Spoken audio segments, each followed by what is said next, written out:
Hope channel చూస్తున్నటువంటి ప్రతి ఒక్కరు కూడా వందనములండి. దేవుడు గొప్పగా మనల్ని ఆశీర్వదించి ఉన్నాడు. ప్రార్థన చేసుకుందాం.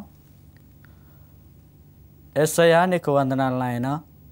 మాకు ఈ యొక్క గొప్ప అవకాశాన్ని మాకు కలుగచేసినందుకు వందనాలు చెల్లిస్తున్నాం.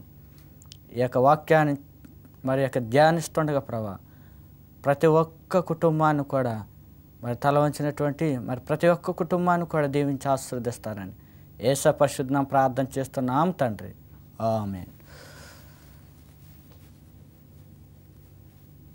2 రాజులు 4వ అధ్యాయం 1 నుంచి 7 వరకు మనం చూసుకున్నట్లయితే, ఎలీషా ఒక స్త్రీ యొక్క గృహానికి వెళ్తుండగా తనకున్నటువంటి 2 బిడ్డలను మరి బయటకు తీసుకొచ్చి ఉన్నది. అయ్యా, నీ యొక్క దైవజనులు మరి యొక్క నాకు యొక్క గృహములో కరువు నేను అనుభవిస్తున్నానయ్యా అనేసి ఎలీషా ప్రవక్తతో మాట్లాడటం జరిగి ఉన్నది. నా పెనిమిటి మరణించి ఉన్నాడు, నాకు 2 కుమారులు కూడా నాకు ఉండి ఉన్నారు, నా దగ్గర ఇంకేమీ లేదయ్యా, నా దగ్గర ఇంకే ఆధారం లేదయ్యా అనేసి ఆ యొక్క స్త్రీ బాధపడి ఉన్నది. ఆ యొక్క ఎలీషా, నీ యొక్క గృహంలో ఏమి ఉండి ఉన్నది అది తీసుకుని బయటికి రమ్మని చెప్పినప్పుడు ఆమె ఒక మాట చెప్పి ఉన్నది. అయ్యా, నా దగ్గర నూనె కుండ తప్ప నా దగ్గర ఏమీ కూడా లేదయ్యా అనేసి ఎలీషా ప్రవక్తతో చెప్పినప్పుడు ఆ యొక్క ప్రవక్త తీసుకుని రమ్మని చెప్పి ఉన్నాడు. అటు రీతిగానే ఎలీషా చెప్పినట్టుగా నా యొక్క నూనె కుండ తీసుకుని వచ్చి ఉన్నది ఆ యొక్క స్త్రీ. ఆమెకు ఉన్నటువంటి విశ్వాసము చూడండి ప్రేమైనటువంటి దేవుని బిడ్డలారా. సేవకుడు అడిగి ఉన్నాడు. అడిగేటప్పుడు ఒక సేవకుడిగా మనము కూడా గమనించాలి. నీ యొక్క సేవకుడిని ఇంట వచ్చి అడిగినప్పుడు ఒక దైవజనులుగా నువ్వేమిస్తున్నావు? ఈ రోజున నువ్వు దేవుని యొక్క సేవకుడిని ఇంట వచ్చేటప్పుడు చాలామంది కూడా దైవజనుడు వస్తుంటే వెనక్కి వెళ్ళిపోతారు, ఇంటి వెనకాల నుంచి వెళ్ళిపోతూ ఉంటారు. దైవజనుడు వస్తుంటే పారిపోతూ ఉంటారు. ఏమో దైవజనుడు వస్తే ఏదైనా ఇవ్వాలేమో అని పారిపోతూ ఉంటారు. దైవజనుడు అడిగేటప్పుడు దైవజనుడిని ఇంట వచ్చి ప్రార్థించేటప్పుడు అది నీకు ఆశీర్వాదకరము. మరి యొక్క దైవజనుడు ఎలీషా ఆ యొక్క స్త్రీని అడిగేటప్పుడు నా ఇంట నూనె ఉన్నదయ్యా అనేసి చెప్పినప్పుడు ఆమె తీసుకుని వచ్చి ఉన్నది. ఇంకా ఏమైనా ఉండి ఉన్నదా అని అడిగినప్పుడు ఇంకేమీ లేదయ్యా అనేసి మరి ఆ యొక్క స్త్రీ చెప్పి, మరి అదే రీతిగా ఎలీషా కూడా ఒక మాట చెప్పి ఉన్నాడు. ఎలీషా చెప్పినటువంటి మాట ఆమె విని గ్రహించి ఉన్నది. నువ్వు ఈ యొక్క చుట్టుపక్కల ఉన్నటువంటి ఈ యొక్క గృహాలకు కూడా నువ్వు వెళ్ళి ఈ యొక్క కొండలను తీసుకుని రమ్మని చెప్పినప్పుడు ఆమె విశ్వాసం ఏ రీతిగా ఉండి ఉన్నదో ఒక్కసారి గమనించండి. ఆమెకున్నటువంటి విశ్వాసము మరి ఎంత బలంగా ఉండి ఉన్నదో ఒకసారి ఆలోచించండి. నా దగ్గర ఏమీ లేదయ్యా అని చెప్పి ఉన్నాను, ఎలీషా ప్రవక్త ఇంకా కూడా నా ఇంటి దగ్గర ఉండి ఉన్నాడు అనేసి చిరాకు పడలేదు. నా పెనిమిటి మరణించి ఉన్నాడయ్యా అని కూడా చెప్పినప్పుడు కూడా ఆ యొక్క ప్రవక్త వెళ్ళలేదు. చాలామంది కూడా దుఃఖంలో ఉన్నప్పుడు ఎవరన్నా ఏదన్నా మరి అడిగినప్పుడు చాలామంది కూడా కోపం వస్తూ ఉంటుంది. అయితే ఇక్కడ చూసుకున్నట్లయితే ఈ యొక్క స్త్రీ మరి బాధపడలేదు. ఎలీషా చెప్పినట్టుగానే ఆమె నూనె కుండ మరి తీసుకొచ్చి ఉన్నది. మరి ఎలీషా చెప్పినట్టుగానే ఆ యొక్క ఖాళీగా ఉన్నటువంటి కుండలన్నీ కూడా మరి చుట్టుపక్కల ఉన్నటువంటి గృహాలకు వెళ్ళి మరి ఆ యొక్క కుండలు తీసుకొచ్చి ఇంటిలో పెట్టి ఉన్నారు. మరి ఇంటిలో పెట్టినటువంటి మరి యొక్క కుండలన్నీ కూడా లోపలికి వెళ్ళి వీరు కూడా మరి యొక్క దైవజనుడు కూడా లోపలికి వెళ్ళి ఉన్నారు, బిడ్డలు కూడా లోపలికి వెళ్ళి ఉన్నారు, స్త్రీ కూడా లోపలికి వెళ్ళి ఉన్నది, తలుపులు వేసి ఉన్నారు. మరి ఎలీషా ప్రార్థన చేసి ఉన్నాడు. ఆయన యొక్క ప్రార్థన బలంగా మరి దేవుని యొక్క మరి ఆత్మ అక్కడ పనిచేసి ఉన్నది. దైవజనుడు నీ ఇంటికి వచ్చేటప్పుడు అది ఆశీర్వాదము. మరి అటు రీతిగా ఈ స్త్రీ ఇంటి దగ్గరికి వచ్చి ఉన్నాడు, ప్రార్థన చేసి ఉన్నాడు. మరి ఖాళీగా ఉన్నటువంటి కుండలన్నీ కూడా కొంచెం నూనె పోయమనేసి ఆ యొక్క స్త్రీకి చెప్పినప్పుడు అటు రీతిగా ఆ యొక్క స్త్రీ కొంచెము మరి నూనె పోసి ఉన్నది. ఆ యొక్క నూనె పోసినటువంటి యొక్క ఖాళీ కుండలన్నీ కూడా మరి నిండిపోయి ఉన్నాయి. ఖాళీ కుండలన్నీ కూడా నిండిపోయి ఉన్నాయి. అప్పుడు ఎలీషా ప్రవక్త ఒక మాట చెప్పి ఉన్నాడు, అమ్మా నీకున్నటువంటి అప్పులన్నీ కూడా తీర్చుకో అనేసి చెప్పినప్పుడు ఆ యొక్క స్త్రీ చాలా సంతోషించి ఉన్నది. అప్పటి వరకు కూడా వారి యొక్క కుటుంబంలో ఏది కూడా లేదు. వారి యొక్క కుటుంబంలో కరువు అనుభవించి ఉన్నారు. కేవలం ప్రేమైనటువంటి దేవుని బిడ్డలారా, ఆ యొక్క స్త్రీ అడగగానే నూనె మరి యొక్క కుండ మరి ఇచ్చి ఉన్నది కాబట్టి ఆశీర్వాదము వారి ఇంట వచ్చి ఉన్నది. అదే ఆ యొక్క నూనె కుండ ఇవ్వలేకపోతే ఆ యొక్క కుటుంబం ఇంకను కూడా కరువు అనుభవించుదురు. మరి యొక్క ఎలీషా మరి ప్రార్థన చేసి ఉన్నాడు. చక్కగా వారి యొక్క కుటుంబంలో మరి దీవెనకరంగా మరి జరిగి ఉన్నది. అటు రీతిగా వారి యొక్క గృహం ఆశీర్వదింపబడి ఉన్నది. వారి యొక్క అప్పులన్నీ కూడా తొలగిపోయి ఉన్నాయి. మనస్ఫూర్తిగా మన విశ్వాసంగా ధారాళంగా మనం ఇచ్చినట్లయితే దేవుడు ధారాళంగా మనలను ఆశీర్వదిస్తూ ఉంటాడు. ఎప్పుడైతే మనము వెనక్కి అడుగు వేస్తూ ఉంటామో మనం కరువు అనుభవిస్తూనే ఉంటాం. నేను విజిటింగ్కి వెళ్తూ ఉంటాను. నేను ఏ గృహానికి వెళ్ళినా ఎంతో కొంత నాకు మరి యొక్క కానుక పెడతా ఉంటారు. వచ్చినటువంటి కానుకల్లో నేను మరి దేవునికి ఒక భాగం నేను ఇచ్చేస్తూ ఉంటాను. ఎంతైతే నా యొక్క వస్తుందో రాబడిలో అంతా కూడా దేవునికి 10వ వంతుగా ఆయనకి ఇచ్చేస్తూ ఉంటాను. నేను మన ఇచ్చుడు ద్వారా మనం ఆశీర్వాదం పొందుతాము. ప్రేమైనటువంటి దేవుని బిడ్డలారా, మరి ఇక్కడ ఆదికాండములో మరి చూసుకున్నట్లయితే ఆదికాండము 4వ అధ్యాయము 1 నుంచి మరి చూసుకున్నట్లయితే మరి ఇక్కడ కయ్యను ఏబేలు కూడా మనం చూడవచ్చు. కయ్యను మరి యొక్క చూసుకున్నట్లయితే కయ్యను కూడా దేవునికి వ్యతిరేకంగా పనిచేసి ఉన్నాడు. మరి ఏబేలు దేవుని యొక్క అర్పణ దేవుడు అంగీకరించి ఉన్నాడు. ఏబేలు అర్పణ దేవుడు అంగీకరించి ఉన్నాడు. కయ్యను అర్పణ ఎందుకు అంగీకరించలేదు? కయ్యను దేవునికి మనస్ఫూర్తిగా అర్పణ అర్పించలేదు కాబట్టి ఏబేలు మరి మనస్ఫూర్తిగా దేవునికి అర్పణ చేసి ఉన్నాడు కాబట్టి దేవుడు అంగీకరించి ఉన్నాడు. ప్రేమైనటువంటి దేవుని బిడ్డలారా, దేవుడు మరి అందరికీ కూడా సమృద్ధిగానే ఇస్తున్నాడు. కానీ మనం ఇచ్చటలో దేవుడికి మరి మనస్ఫూర్తిగా విశ్వాసముగా మనం ఇవ్వట్లేదు. మనం ఎప్పుడైతే మన దేవుడికి విశ్వాసంగా మనస్ఫూర్తిగా మనం ఇచ్చినట్లయితే సమృద్ధిగా మనల్ని ఆశీర్వదిస్తాడు. మరి యొక్క 2వ రాజుల్లో మనం చూసి ఉన్నాము. 2వ రాజులు 4వ అధ్యాయంలో మనం చూసి ఉన్నాము. ఆ యొక్క స్త్రీ కరువు కాలంలో కూడా మరి ఎలీషా ప్రవక్త అడిగేటప్పుడు ఆమె సమృద్ధిగా మరి ఆమెకున్నటువంటి కరువు కాలంలో కూడా మనస్ఫూర్తిగా దేవునికి మరి సేవకుడికి వచ్చినటువంటి సేవకుడికి మరి ఇచ్చి ఉన్నది. మరి దేవుడు బహుగా ఆమెను ఆశీర్వదించున్నాడు. మరి కయ్యను చూసుకున్నట్లయితే మరి దేవునికి వ్యతిరేకంగా చేసి ఉన్నాడు. ఆయన మనస్ఫూర్తిగా ఇవ్వలేదు. మరి ఏబేలు మనస్ఫూర్తిగా ఇచ్చి ఉన్నాడు.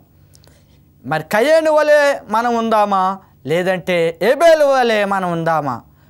లేదంటే ఈ యొక్క స్త్రీ మనస్ఫూర్తిగా మరి దైవజనుడికి మరి ఇచ్చి ఉన్నది యొక్క నూనె మరి కుండ, ఆమె ఆశీర్వదింపబడి ఉన్నది.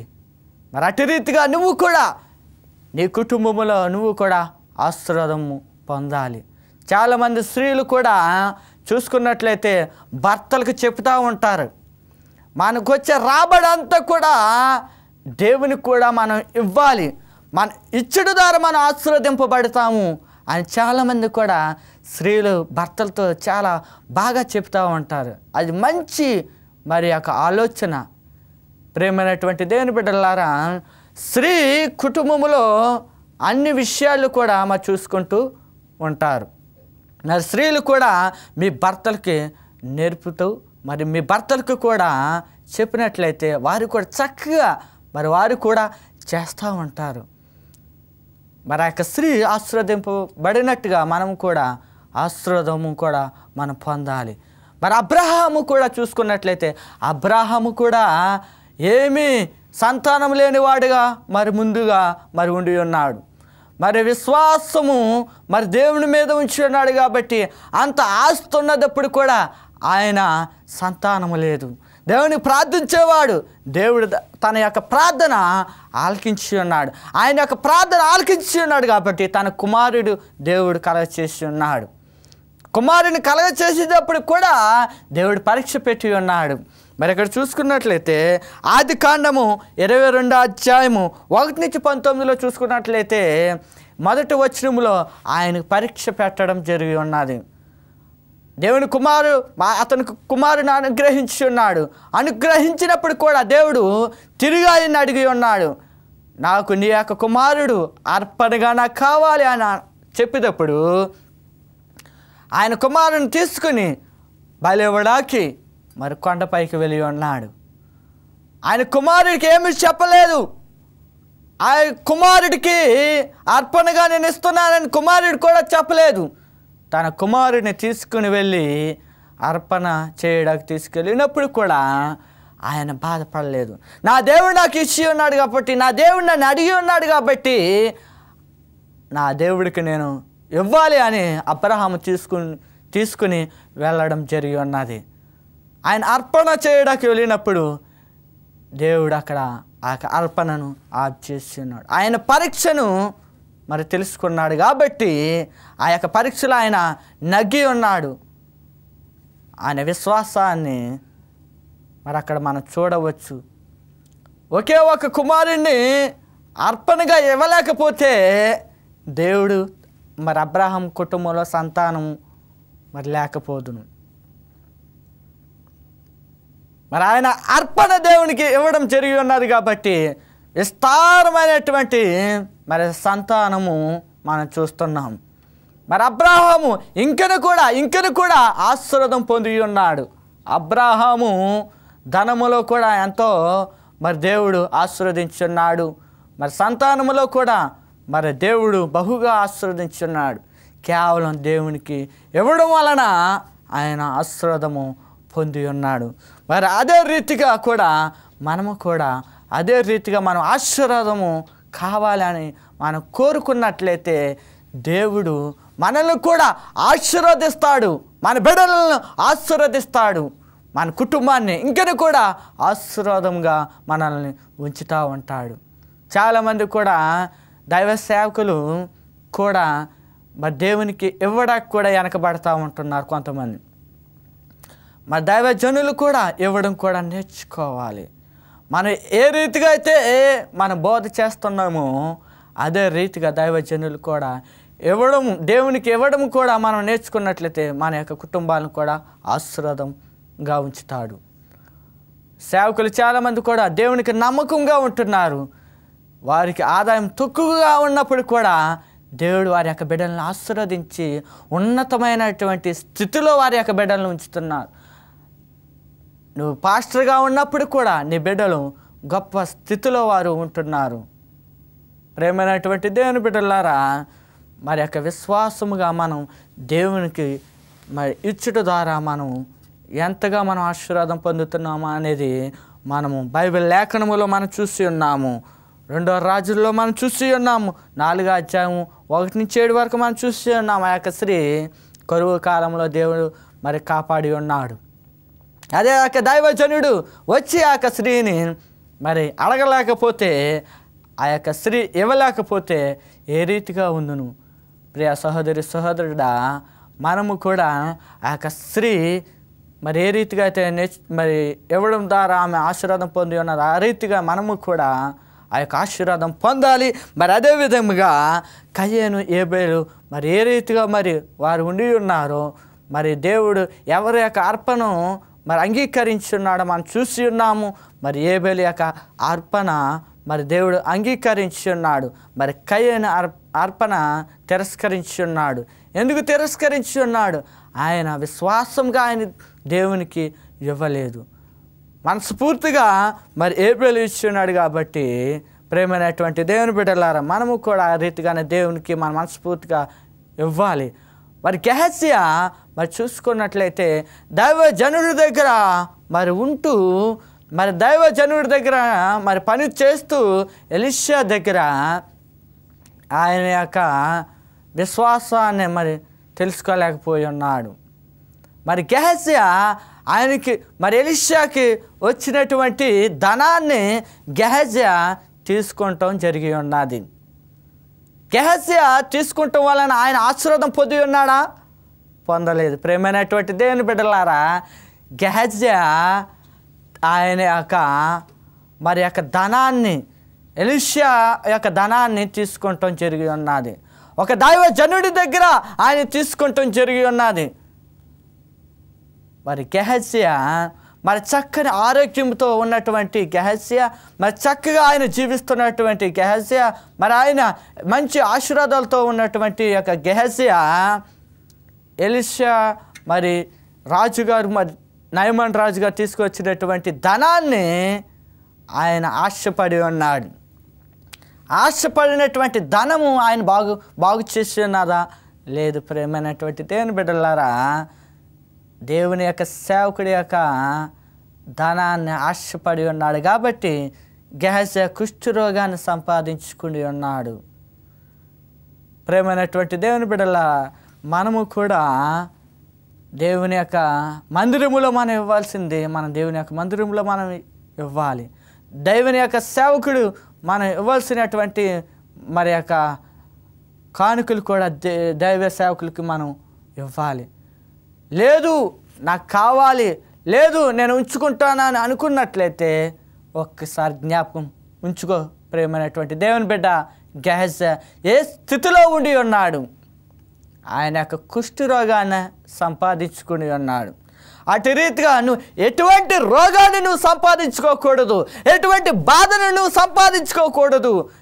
నువ్వు సంతోషముగా ఉండాలి, ఆనందంగా ఉండాలంటే ప్రేమైనటువంటి దేవుని బిడ్డలారా, ఒకే ఒక పని, దేవునికి మనం విశ్వాసముగా నమ్మకముగా ఆయనకి మనం ఇవ్వాలి. ఇచ్చుడు ద్వారా మనం ఆశీర్వాదం పొందుతున్నామని మనం చదువుకుని ఉన్నాం. 2 రాజుల్లో ఆ యొక్క స్త్రీ ఆశీర్వాదం పొంది ఉన్నది. ఆశపడి ఉన్నటువంటి గెహజ్యా ఏమై ఉన్నాడు? ఆయన కుష్ఠరోగాన్ని సంపాదించుకుని ఉన్నాడు. ఈ రోజుల్లో చాలామంది కూడా హాస్పిటల్లో ఉంటున్నారంటే కారణం దేవునికి ఇవ్వటం లేని ద్వారా మరి వారు ఎంతోమంది కూడా హాస్పిటల్లో ఉంటున్నారు. ఇక ధనం, దేవునికి ఇవ్వలేనటువంటి ధనం ఏదో రూపంలో దేవుడు వాడుకుంటాడు, ఏదో రూపంలో దేవుడు వాడుకుంటారు. చాలామంది కూడా గొప్ప గొప్ప ఉద్యోగాలు చేస్తున్నారు, గొప్ప గొప్ప మరి పనుల్లో కూడా వారు సంపాదించుకుంటున్నారు, కానీ దేవుడికి ఇవ్వట్లేదు. ఎన్ని లక్షలు ఖర్చు పెట్టినప్పుడు కూడా, మరి ఎన్ని కోట్లు కూడా ఖర్చు పెట్టినప్పుడు కూడా దేవునికి ఇవ్వట్లేదు.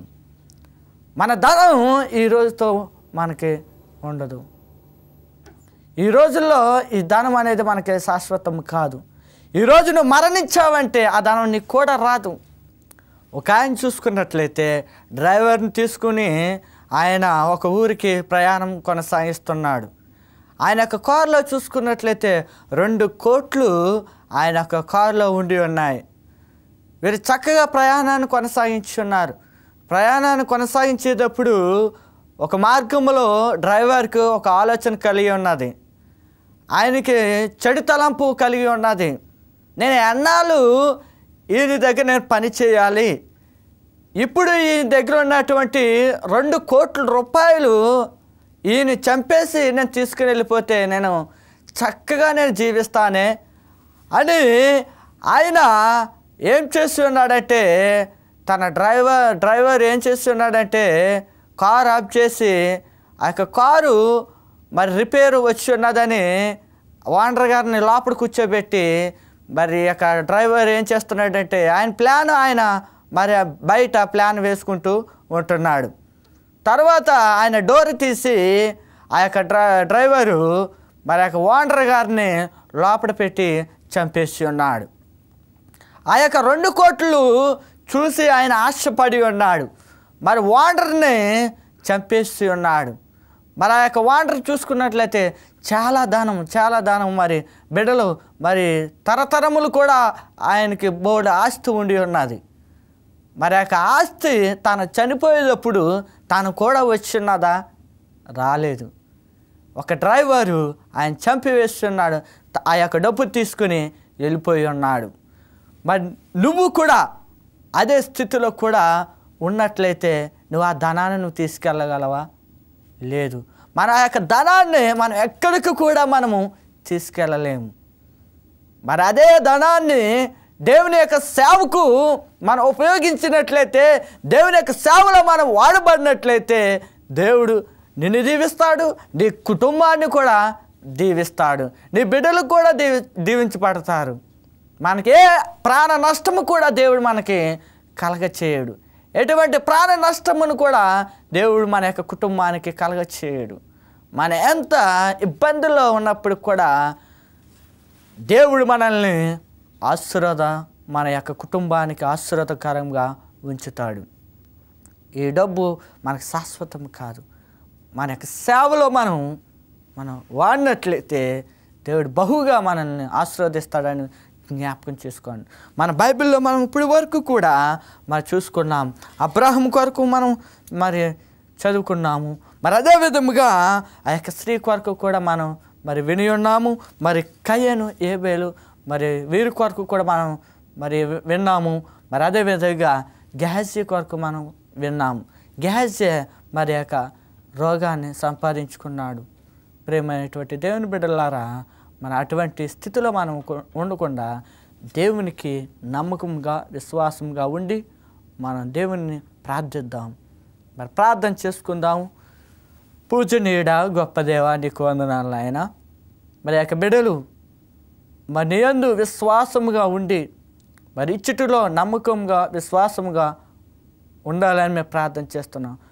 ప్రతి ఒక్క కుటుంబాన్ని కూడా దీవించండి. తల వచ్చినటువంటి కుటుంబాలను ప్రత్యేకంగా దీవించండి ఆయన. టీవీ ప్రోగ్రాం చూస్తున్నటువంటి ప్రతి ఒక్క బిడ్డను కూడా మరొకసారి జ్ఞాపకం చేసుకుంటారని యేసు పరిశుద్ధ ప్రార్థన చేస్తున్నాం తండ్రి, ఆమేన్. మీ ప్రార్థన అవసరతలు ఉన్నట్లయితే మా యొక్క హోప్ ఛానల్కు మీరు సంప్రదించినట్లయితే మీ కొరకు మేము ప్రార్థన చేస్తాము. అదే విధముగా మీ పుస్తకాలు కావాలనుకున్నట్లయితే మాకు కాంటాక్ట్ అయినట్లయితే మీకు కావాల్సినటువంటి పుస్తకాలు కూడా మేము అందజేస్తాము. యొక్క హోప్ ఛానల్ చూస్తున్నటువంటి ప్రతి ఒక్క బిడ్డను కూడా దేవుడు దీవించిన గాక.